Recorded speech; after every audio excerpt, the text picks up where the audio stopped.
الحمد للہ رب العالمین الرحمن الرحیم المتفضل البار الرؤوف الرحیم والکریم والصلاة والسلام علی محمد المرشد محمد الہادی محمد الرہبر وعلی آلہ وعترتہ وسلالتہ اما بعد فاعوذ باللہ من الشیطان الرجیم بسم اللہ الرحمن الرحیم قال فی القرآن المجید قد جاءکم من اللہ نور وکتاب مبین صدق اللہ مولانا رسولہ النبی الکریم الرؤوف الرحیم الصلاة والسلام علیک یا سیدی و یا سندی یا رسول اللہ وعلا آلک و صحابک یا حبیب اللہ الصلاة والسلام علیک یا سیدی و یا سندی یا رسول اللہ وعلا آلک و صحابک یا حبیب اللہ بے بسم اللہ اسم اللہ دا ستوے بھی گھنا بھرا ہو نال شفاعت سرور عالم چھٹ سی عالم سارا ہو حد و بے حد درود نبی نو جس دا ایڈ پسارا ہو میں قربان تینا تھی باہو جنہ ملیا نبی سہارا ہو لا تعداد حمد و ثنا اس مالک کل کے نام وہ جو خالق السماوات والارض ہے ان اللہ علی کل شیء قدیر ہے وہ کرم نوازیوں کا شہنشاہ ہے عطاؤں کا بادشاہ ہے خلقت کو جب اپنے آپ کو دیکھنے کا شرف حاصل ہوتا ہے تو وہ خلقت اپنے آپ کو دیکھے اور ناز یہ نہ کرے کہ میرے چہرے کا حسن اتنا قوی ہے بلکہ وہ یہ ناز کرے کہ محمد کے صدقے رب نے تمہارے چہرے کو بھی نور عطا کر دیا ہے نبی مکرم نبی محتشم حضور سرور کائنات سید الانبیاء والمرسلین کی ذات پر وہ مصطفیٰ جن کی کلام اتنا میٹھا ہے کہ بندہ پتھر کے سامنے بھی پڑے تو پتھر بھی ہل کر بتاتے ہیں کہ جناب ہم پتھر ضرور ہیں پر ہم جب بھی کلمہ پڑھا ہے محمد عربی کا کلمہ پڑھا ہے یا اللہ تو بڑا رحیم ہے تو بڑا کریم ہے تو نے انسان کو کیا کیا عطا کیا اللہ کہتا ہے میں نے ہاتھ عطا کیے پاؤں عطا کیے چہرہ عطا کیا وصف عطا کیے اخلاق عطا کیا کردار عطا کیا جرت عطا کی شہامت عطا کی علم عطا کیا حکمت عطا کی حلم عطا کیا تدبر عطا کیا تدبیر عطا کی عشق عطا کیا مہربانیاں عطا کی رحمت الہی کا وہ جلوہ عطا کیا یا اللہ ان کو عطا ہی کرتا گیا ہے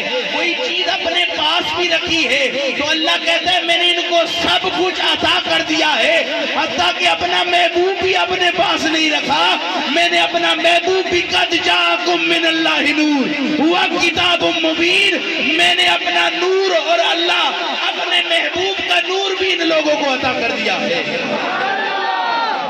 ذرا بالکل کٹ کر دو تھوڑی آواز کھول دو ساؤنڈ کے ساتھ جن کا زیادہ واہ پڑتا ہے وہ سمجھتے ہیں کہ فلیٹ کیا ہوتا ہے اور ایکو کیا ہوتی ہے بیس کس کو کہتے ہیں جناب کون سا ایسا نقطہ ہے جس کو دبانے سے آواز زیادہ ہو جاتی ہے یا آواز کم ہو جاتی ہے ساؤنڈ والا خطیب کو بلاتا ہے ساؤنڈ والا اگر آواز زیادہ کر دے تو آواز دور تک جاتی ہے اگر آواز کم کر لے تو آواز قریب تک رہتی ہے اگر ساؤنڈ والے کے ہاتھ میں مشینری لگ جائے تو وہ آپ کی آواز کو کنٹرول کر سکتا ہے تو پھر میں اس داتا علی حجویری کو سلام کیوں نہ کروں اس غوث پاک کو سلام کیوں نہ کروں جن کی دل کی سلطنت محمد عربی کا عشق ہے چاہے تو مقدر بدل دے چاہے تو مقدر سوار دے عشق مصطفیٰ وہ نور ہے جو کائنات کو منور کیے ہوئے ہے بعض لوگ مصطفیٰ کریم کے چہرے کو بس چاند پر قیاس کرتے ہیں، بعض لوگ صرف سورج پر قیاس کرتے ہیں، لیکن اللہ کہتا ہے سراج منیرا۔ سراج کس کو کہتے ہیں؟ سراج جناب اس چراغ کو کہتے ہیں۔ اب چراغ کی تو جناب من اپنی روشنی نہیں ہوتی، اس کے لیے تو تیل لانا پڑتا ہے۔ تیل لانے کے بعد، ایندھن لانے کے بعد کوئی ایسی چیز ہونی چاہیے جس کے ساتھ اس کو جلایا جائے، اور جلانے کے بعد وہ روشنیاں دیتا ہے۔ یار اللہ کیا مصطفیٰ منور نہیں ہیں؟ تو ابن منصور کہتے ہیں یہاں سراج سے مطلب اس جناب من کشکول کو نہیں کہا جاتا جو روشنیاں بانٹتا ہے۔ کئی جگہ رب نے سورج کو بھی سراج کے معنی میں استعمال کیا ہے اور منیر کو چاند کے معنی میں استعمال کیا ہے، یعنی محمد عربی وہ ذات ہے کہ چاہے تو خود روشنیاں عطا کرے، چاہے انگشت کرے تو چاند بھی روشن ہو کے دنیا کو بتائے میں صرف سورج سے روشنیاں نہیں لیتا، یہ انگشت مصطفیٰ ہے جو مجھے روشنیاں عطا کرنے پر مجبور کرتا ہے۔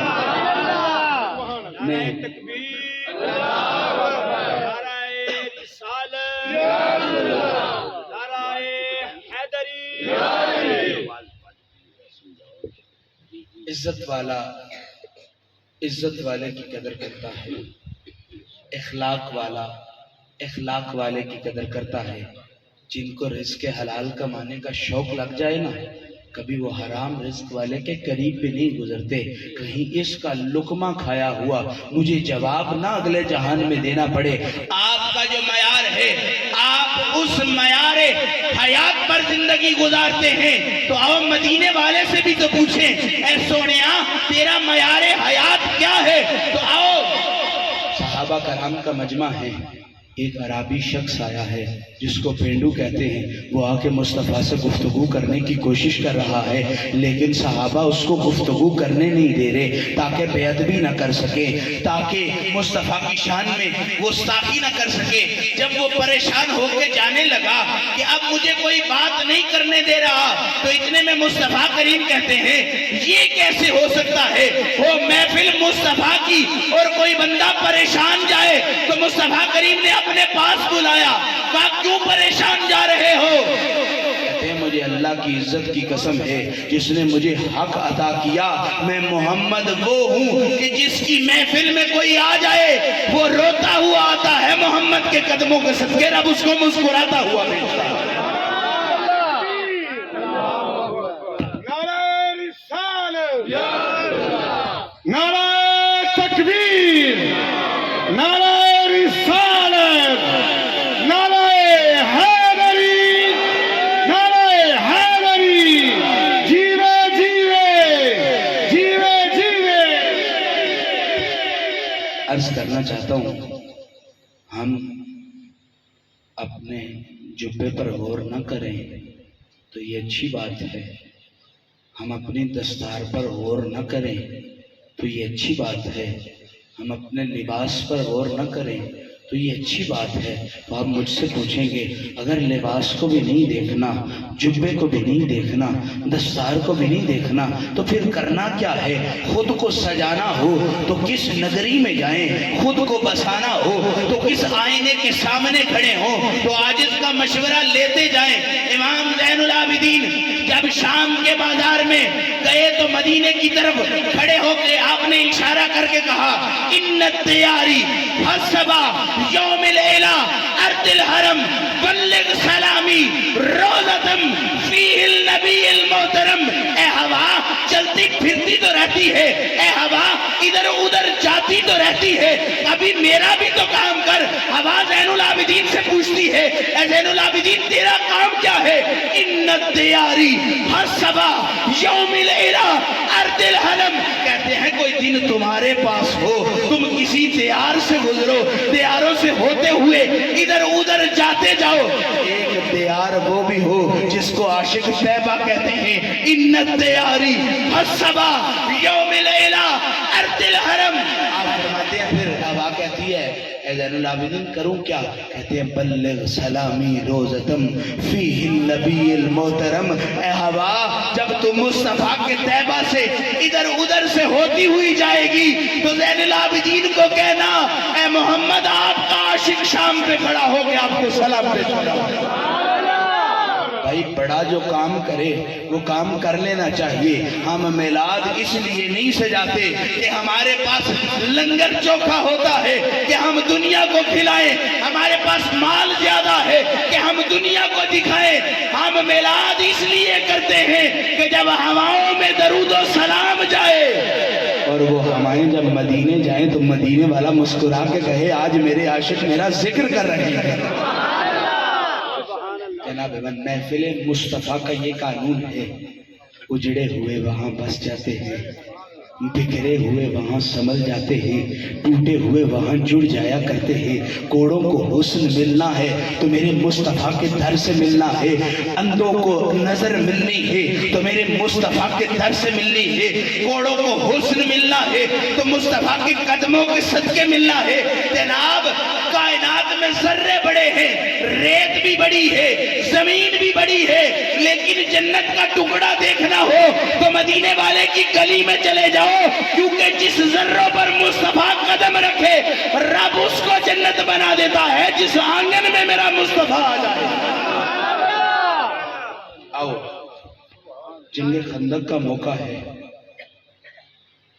اور ایک پتھر ایسا آ گیا جو کسی سے ٹوٹ نہیں رہا۔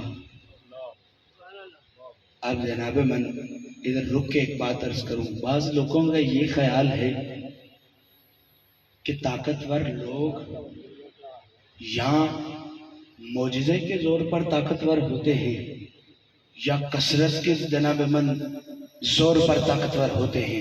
میرے مصطفیٰ نہ معجزے کے طور پر طاقتور ہیں نہ کثرت کے طور پر طاقتور ہیں۔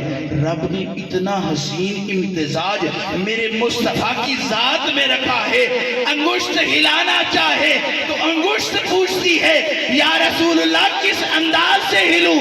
اگر چاند کو تو ٹکڑے کرنا ہے تو انگشت کا میں وہی انگشت جو چاند کی طرف اشارہ کرے، چاند تو ٹکڑے، وہی انگشت جو ٹہنی کو لگے تو ٹہنی روشن ہو جائے، وہی انگشت جو پیالے میں آئے تو جناب پیالے سے پانی جاری ہو جائے، وہی انگشت جو خوراک کے ساتھ لگے تو رب خوراک کو کثرت عطا کر دے۔ جناب یہ انگشت مصطفیٰ ہے، مرضی مصطفیٰ کی ہے، نگاہ مصطفیٰ کی ہے۔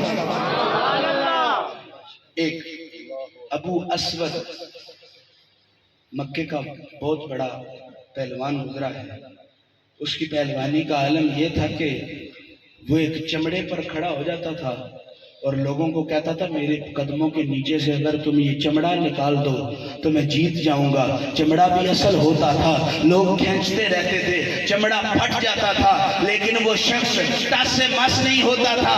اب اس کو مان تھا میں طاقتور ہوں، اب اس کو مان تھا میں جرت والا ہوں، اب اس کو مان تھا کہ میری طاقت کے آگے کوئی کھڑا نہیں ہو سکتا۔ اتنے میں انہوں نے کہا چلتے ہیں مسلمانوں کے مصطفیٰ کے پاس، کہتے ہیں کہ وہ ان دیکھے خدا کی عبادت کرتا ہے، اس کو ہرا لیا تو اس کا خدا خود بخود ہر جائے گا۔ جناب مصطفیٰ کریم کے سامنے آیا، کہتے ہیں آپ اگر مجھے ہرا لیا تو میں آپ کا کلمہ پڑھ لوں گا، اگر میں نے آپ کو ہرا لیا تو آپ کہیں گے کہ آپ نے یہ نبوت کا ڈھونگ رچایا ہے۔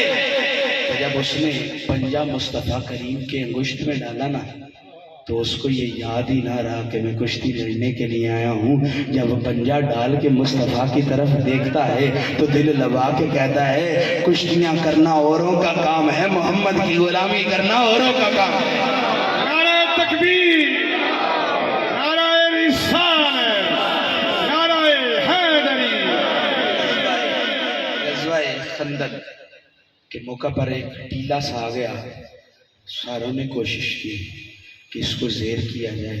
مصطفیٰ کریم آئے، یوں مسکرائے، بھالا اٹھایا، زور سے ضربت لگائی، مٹی نے کیا ٹوٹنا تھا، وہ ذرہ ذرہ ہو کر دنیا کو بتانے لگ گئی جس نبی کی ضربت کا یہ کمال ہے کہ پتھر اس کے آگے ٹک نہیں سکتے، دنیا کی کوئی طاقت بھی میرے سرکار کے سامنے نہیں آ سکتی۔ جب یہ معاملہ ہوا تو ایک بندے نے کہا اب تو سرکار معجزے دیکھ کے آگے معجزے دیکھنے کا دل کرتا ہے۔ مجھے ایک فقیر نے کبھی زندگی میں بتایا تھا، کرامت اس کی پکی ہوتی ہے جب وہ کرامت سرزد ہو، تم فوراً اس کرامت کے اثر میں کوئی کلام کرو، تمہارا وہ کلام پورا ہو جائے تو اس کی کرامت کامل ہوتی ہے، کیونکہ جو نورانی چیزیں ہوتی ہے وہ زمانے میں اپنا اثر چھوڑ جایا کرتی ہیں۔ اب معجزے والے نے دیکھا کمال معجزہ ہو گیا ہے، یہاں ریت پتھر ذرے ذرے ہو گیا ہے، وہ نہ ہوں میں بھی کرم نوازیوں کا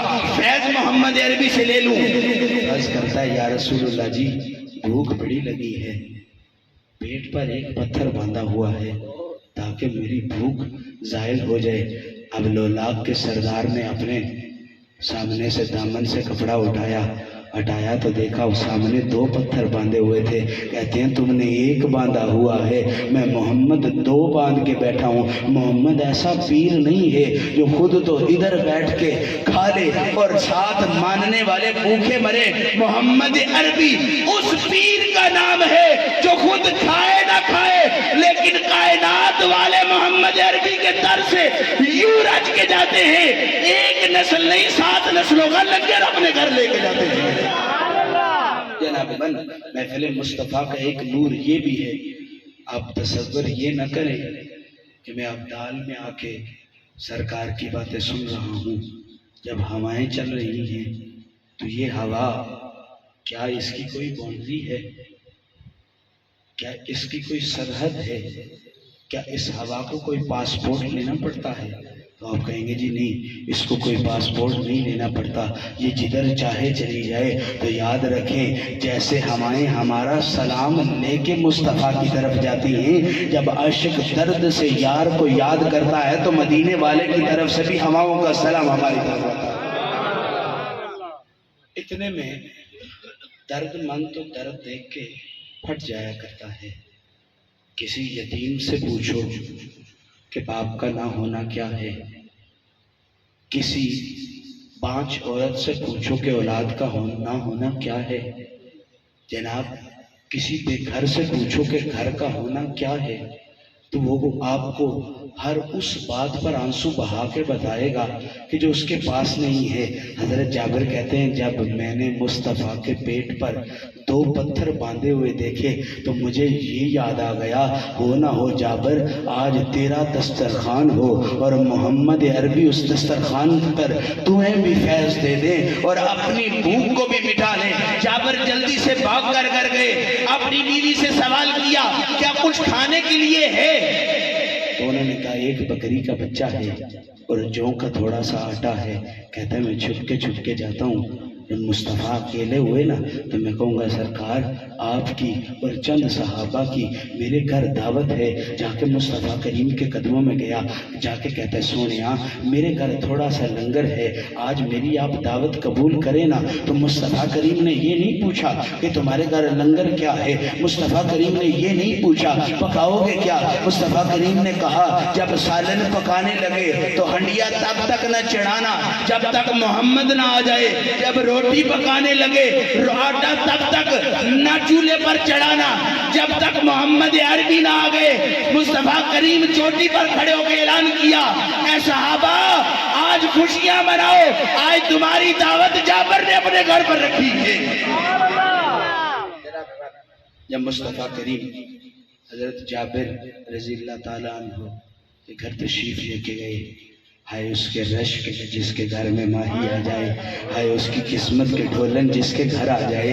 جناب چاند کا چمکنا بڑا کمال چیز ہے، لیکن جس کے گھر کے اوپر چمک رہا ہو نا وہ نیچے سے بچوں کو بھی بلا کے کہتا ہے دیکھو نا وہ چاند چمک رہا ہے۔ جس نے چاند دیکھا نہ ہو وہ چاند پر رشک کرتا ہے۔ وہ جناب یہ دنیا کا چاند کسی کو نظر آ جائے یا کوئی چاند تک رسائی حاصل کرے، آج تک جس نے چاند پر پہلا قدم رکھا ہے دنیا اس کو نیل آرمسٹرانگ کے نام سے جانتا ہے، کیونکہ اس نے چاند پر پہلا قدم رکھا ہے۔ وہ قدم رکھنا اور ہے، چاند پر پہنچنا اور ہے، 14ویں کا چاند ہونا اور ہے، اس سے بالا مقدر کیا ہو سکتے ہیں؟ اے جابر کی گلی اور 14ویں کا چاند اس کے گھر تشریف لا رہا ہے۔ 14ویں کا چاند جب میرے محبوب کے پاک ماننے والے کے گھر تشریف لائے نا، تو حضرت جابر نے حضور کے حکم کے مطابق ہنڈیا بھی ادھر رکھی ہوئی تھی، آٹا بھی رکھا ہوا تھا۔ سرکار دو عالم صلی اللہ علیہ وسلم نے یہ نہیں کیا کہ کوئی دم پڑھ کے ہانڈی پر دم کرے، کوئی قرآن کی آیت پڑھ کے آٹے کو دم کرے۔ مصطفیٰ کریم نے ہانڈی قریب لائی، اپنا لواب اس کو عطا کیا، ادھر آٹے کو قریب لایا گیا، مصطفیٰ کریم نے اپنا لواب عطا کیا۔ کہا جابر جاؤ اپنی گھر والی کو کہو پکاتی چلی جائے۔ کہتے ہیں صحابہ کی ٹولیاں آتی چلی گئی، کھاتی چلی گئی، آتی چلی گئی، کھاتی چلی گئی۔ جابر میمنہ کتنا کو تھا؟ کہا جی چھوٹا سا تھا، اتنا گوشت بھی نہیں تھا، زیادہ لوگ کھا بھی نہیں سکتے تھے۔ ہوا کیا؟ کہا پھر محمد کا وہ نورانی لواب مل گیا۔ یہاں گوشت کے بڑے چھوٹے ہونے کی بات نہیں ہے، جس کو محمد کا لواب مل جائے رب اس کو کثرت تعداد عطا کر دیا کرتا ہے۔ نعرہ تکبیر، نعرہ رسالت، نعرہ حیدری، آستانہ عالیہ دارالفضل کلیڑ والا شریف۔ جناب بس تھوڑا سا واقعہ رہ گیا اور میں اپنے گفتگو کی طرف آگے بڑھنے کی کوشش کروں گا۔ حضرت جابر کہتے ہیں سارے صحابہ میرے گھر سے کھانا کھا کے چلے گئے۔ جب کھانا کھا کے چلے گئے تو میں نے کہا دیکھوں تو صحیح کوئی کم ہوا ہے یا نہیں ہوا، کوئی بچا بھی ہے کہ نہیں بچا، میرے بچے بھی کھا لیں۔ تو جا کے دیکھا تو ابھی اتنا ہی سالن موجود تھا، آٹا بھی اتنا ہی موجود تھا۔ اب اتنے میں کیا ہوا؟ اب سخی وہ ہوتا ہے جو سخاوت کی حدیں باندھ دے، سخی وہ ہوتا ہے جو کرم نوازیوں کی مہربانیاں کر دے، سخی وہ ہوتا ہے جب سخاوت کرے سارے سخیوں کو پسینہ آ جائے، سخی وہ ہوتا ہے جب عطا کرے تو ضرورت ختم ہو جاتی ہے، سخی وہ ہوتا ہے جب مہربانیاں کرے تو کشکول ٹوٹ جایا کرتے ہیں، سخی وہ ہوتا ہے۔ جناب من دنیا میں دو بھوکیں مشہور ہیں، ایک پیٹ کی بھوک اور ایک آنکھوں کی بھوک۔ سخی وہ ہوتا ہے جو پیٹ سے بھی انسان کو سحر کر دے اور آنکھوں میں بھی اس کے کوئی کمی نہ رہے۔ جابر جب پریشان ہوئے آج تو لنگر دے دیا ہے کل میں کیا کروں گا، تو مصطفیٰ کریم نے کہا جابر وہ جو ہڈیاں ادھر بکھری ہوئی ہیں نا ذرا میرے قریب لے کے آؤ۔ تو جابر نے ساری ہڈیاں قریب کر کے مصطفیٰ کریم کے آگے جناب من رکھی، مصطفیٰ نے اشارہ کیا۔ حضرت جابر کہتے ہیں بکری کا بچہ کان ہلاتا ہوا اٹھ کھڑا ہوا۔ اب جابر کہتے ہیں میں نے آٹا بھی دیکھا تو موجود تھا، میں نے سالن بھی دیکھا تو موجود تھا، اب وہ بکری کا بچہ بھی مجھے مل گیا۔ محمد اس سخی کو کہتے ہیں تم ایک قدم اس کی طرف بڑھاؤ، محمد ساری کائنات تمہارے قدموں کے آگے رکھ دے گا۔ پیر وہ نہ بناؤ جو تمہاری جیب بھی ٹھگ کے لے کے جائے، پیر وہ نہ بناؤ جو تمہاری اولاد کو بھی ذلیل کر دے، پیر وہ نہ بناؤ جو تمہارے گھر آئے اور 7 نسلوں تک تمہارے گھر کا قرضہ نہ ختم ہو۔ پیر ایسا بناؤ جس کو سید الانبیاء کہتے ہیں، جس کو سید البشر کہتے ہیں، جس کو سید المرسلین کہتے ہیں۔ ارے جامی ملا جامی جیسے بول اٹھے، آپ کہتے ہیں ملا جامی کہتے ہیں تنم فرسودہ جاں پارا سے ہجرا یا رسول اللہ، دلم پی مردہ آوارا سے اسیاں یا رسول اللہ، جو سوئے من گزراری منے مسکین ناداری، فدائے نقش نالینت انم جاں یا رسول اللہ۔ اب آدھے بندے کہیں گے یہ تو آگے والے مستیوں والے جنہوں نے وہ کیف پڑے ہیں، جناب یہ کم نہیں ہے کہ عالم مصطفیٰ کے حسن بیان کرتا ہے، سننے والے کے لیے تو کمال ہے کہ مصطفیٰ کی واللیل زلفیں ہیں، مصطفیٰ کی ریش مبارک کا انداز یہ ہے، مصطفیٰ کے چہرے کی رونق یہ ہے، مصطفیٰ کے سینے کا کمال یہ ہے، مصطفیٰ کے قدموں کی برکت یہ ہے۔ جن کو رب نے دین کی زینت عطا کی ہو جب وہ پڑھتے ہیں تو مسکراتے ہیں، ہائے اتنا سونا مدنی، ہائے اتنا سونا ڈھولن، وہ اتنا سونا دلدار، دنیا والوں کی پریتیں جھوٹی، دنیا والوں کے سجن جھوٹے، پر ملا جامی کہتا ہے تنم فرسودہ جاں پارا سے ہجرا یا رسول اللہ۔ کچھ ملا جامی کہتا ہے میں اس کتاب کی طرح ہو گیا ہوں جس کو کو کوئی پڑھتا بھی نہیں، اور جناب من مٹی دھول دھول اس پر پڑھ کے اس کی حالت خستہ ہو گئی ہے۔ اب صفا بھی فرسودہ حالت میں آ گیا ہے، ہاتھ لگائیں تو جیسے صفے کا فرسودہ صفے کا وہ ٹکڑے ٹکڑے ہو جایا کرتا ہے۔ وہ جامی کہتا ہے، بندے نے پوچھا جامی وہ تو کتاب ہے، وہ تو پڑھی رہے، اس کا فرسودہ ہونا کمال ہے، اور جناب من اس پر لازم ہے کہ اس کے صفے ٹکڑے ٹکڑے ہوں۔ تو جامی کہتے ہیں ایک عشق کا حال میرے اندر بھی ہے، تنم فرسودہ یا بارہ سے ہجرہ یا رسول اللہ، میرا وہ آنگن جس میں رب سمایا ہوا ہے، میں نے ادھر مصطفیٰ کو بٹھایا ہوا ہے، اس کا عالم یہ ہو گیا ہے یا رسول اللہ جب سے آپ کی دوری اس کو ملی ہے، یہ ٹکڑے ٹکڑے ہو کے کسی اور کا نام نہیں لیتا، یہ دم با قدم یا رسول اللہ کی صدائیں بلند کرتا نظر آتا ہے۔ پھر آپ مولا جامی کہتے ہیں تنم فرسودہ جاں پارا زہجرا یا رسول اللہ، دلم پژمردہ آوارا زی اسیاں یا رسول اللہ۔ اب جناب بچہ آوارہ ہو جائے تو کبھی پیر کو شکایت کی جاتی ہے، کبھی استاد کو شکایت کی جاتی ہے، کبھی مولوی کو شکایت کی جاتی ہے۔ بچہ مولوی صاحب بھی کہتے ہیں آپ کا بچہ آج قرآن پڑھنے نہیں آیا، استاد صاحب کہتے ہیں آپ کا بچہ آج سبق پڑھنے نہیں آیا، ماں بھی کہتی ہے آپ کا باپ کو کہتی ہے آپ کا بچہ آج گھر نہیں آیا۔ جب اس طرح کے کوئی معاملات اس کی زندگی میں آ جائے تو لوگ اس کو آوارہ کہنے لگ جاتے ہیں، کہتے ہیں یہ کبھی ایک جگہ نہیں رکتا، کبھی ادھر چلا جاتا ہے، کبھی ادھر چلا جاتا ہے، دنیا کی آوارگیاں اور دنیا کی مستیاں اور دنیا کی میں اور دنیا کا لالچ اور ارے جامی تیرے دل کا کیا حال ہے؟ تو وہ کہتا ہے تنم فرسودہ جاں پارا سے ہجرا یا رسول اللہ، دلم پژمردہ آوارا سے اسیاں یا رسول اللہ، یا رسول اللہ میرا دل آوارہ ہو چکا ہے، ادھر ادھر جاتا پھر رہا ہے، پھر آسی ہو چکا ہے۔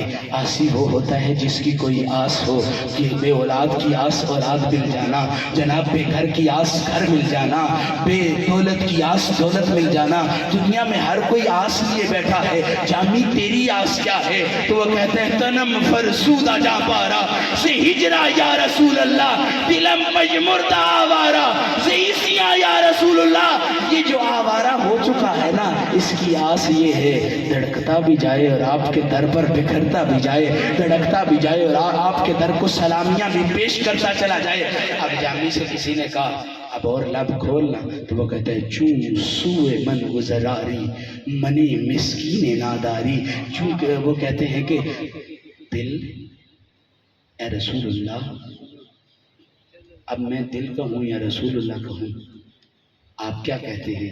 بھائی دل وہ ہوتا ہے جس سے انسان کا جسم محکم رہتا ہے، سانس چلتی ہے، خون کی روانیاں ملتی ہیں، جناب جسم حرکت میں آتا ہے۔ عاشق تیرا دل کیا ہے؟ تو وہ مدینے کی طرف اشارہ کر کے کہتا ہے نہ مجھے خون کی ضرورت ہے، نہ مجھے سانس کی ضرورت ہے، نہ مجھے دھڑکن کی ضرورت ہے۔ کہا تمہیں ضرورت کس چیز کی ہے؟ تنم فرسودہ جاں پارا سے ہجرا یا رسول اللہ، دلم پژمردہ آوارہ سے اسیاں یا رسول اللہ، جو سوئے من گزراری منی مسکین ناداری۔ اب اجڑا ہوا یہ آ کے کسی کے گھر میں کہے مسکینم و یتیمم و اسیرا، میں یتیم بھی ہوں، میں مسکین بھی ہوں، میں اسیر بھی ہوں۔ اب سائل سوال کرنے والے کو نہ دیکھے، اپنی چلتی ہوئی چکی کو دیکھتے ہوئے اس کو فیض عطا کر دے۔ تو بات سمجھ میں یہ آئی جبرائیل کے عمل سے کہ کسی کے گھر سے فیض لینا ہو، اپنی غریبی کا دعویٰ کرو،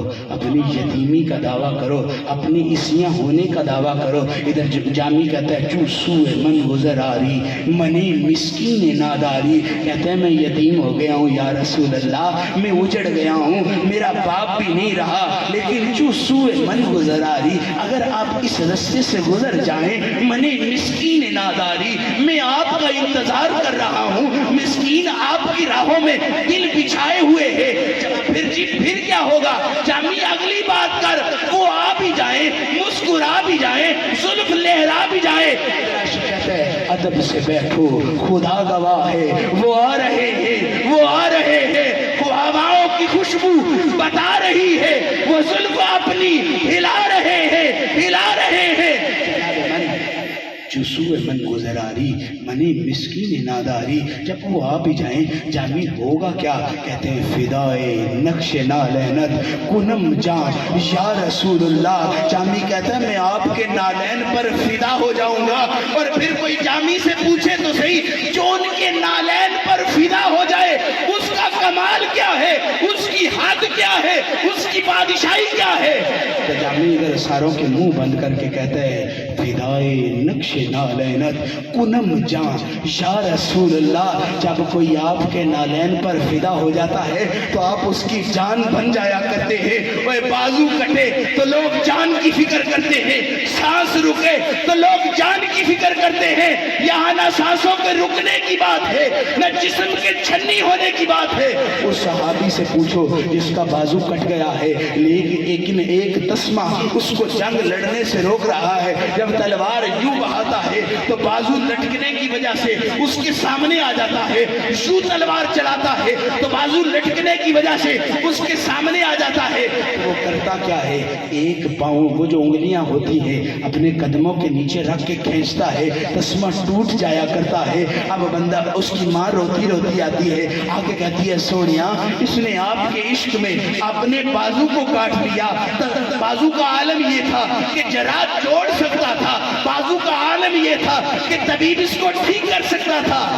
سرکار نے پوچھا تو نے اس کو پاؤں میں رکھ کے کھینچا کیوں؟ کہا سرکار کفر کو زیر کرنے میں یہ مانے آ رہا تھا. جناب کسی سے پوچھے تو صحیح جہاد کا اصل مقصد کیا ہے تو بندے کہیں گے جی فروغ دین کے لیے جو تلوار اٹھائی جائے اس کو جہاد کہتے ہیں. اللہ کی ذات کے لیے پرچم بلند کیا جائے اور کفر کے ساتھ لڑا جائے تو جناب من جہاد اس کو کہتے ہیں. میں نے بھی براء ابن حازب سے پوچھا جہاد کس کو کہتے ہیں؟ وہ کہتے ہیں ایک جہاد اور ہے، ایک جہاد اور ہے. کہتے ہیں ہم اس لیے تلوار نہیں اٹھاتے تھے کہ یہ لوگ کافر ہیں، ہم اس لیے تلوار اٹھاتے تھے تمہاری جرت کیسے ہوئی ہمارے نبی کی طرف میلی آنکھیں دیکھنے کی؟ تمہاری جرت کیسے ہوئی تو مدینے والے پر حملہ کرنے کے لیے آ گیا؟ کہتے ہیں ہم تو اس دھوپ کو گوارا نہیں کرتے تھے کہ جو مصطفیٰ کو پسینہ عطا کرتی تھی، ہم تو اس بادل کو پسند کرتے تھے جدھر جدھر مصطفیٰ جاتے تھے بادل سایہ کر کے بتاتا تھا یہ کوئی عام نہیں جا رہا، یہ رحمت للعالمین جا رہا ہے. جو آپ کے نالین پر فدا ہو جائے اس کا معیار یہ ہے وہ آپ کی جان ہو جایا کرتا ہے. تو میں آپ سے پوچھوں محمد آپ کی جان ہوں، آپ ریڑی پر کھڑے ہوں، آپ پر کوئی دھوکہ عائد کر دے، آپ پر کوئی ظلم کر دے، آپ کے ساتھ کوئی چوری کر دے تو ڈکیٹی کر دے، کیا آپ کو سجدے میں جا کے رب کو بلانا پڑے گا کہ ربا میری مدد کو آ؟ جو آپ کے اندر شاہدم مبشر و نذیرہ آپ کے اندر موجود ہوگا، آپ کے رزق کا وارث بھی وہ محمد بن جائے گا، آپ کے نقصان کا وارث بھی وہ محمد بن جائے گا. کہ محمد سے وفاتو نے تو ہم تیرے ہیں، یہ جہاں چیز ہے کیا لوہ قلم تیرے. واخر دعوانا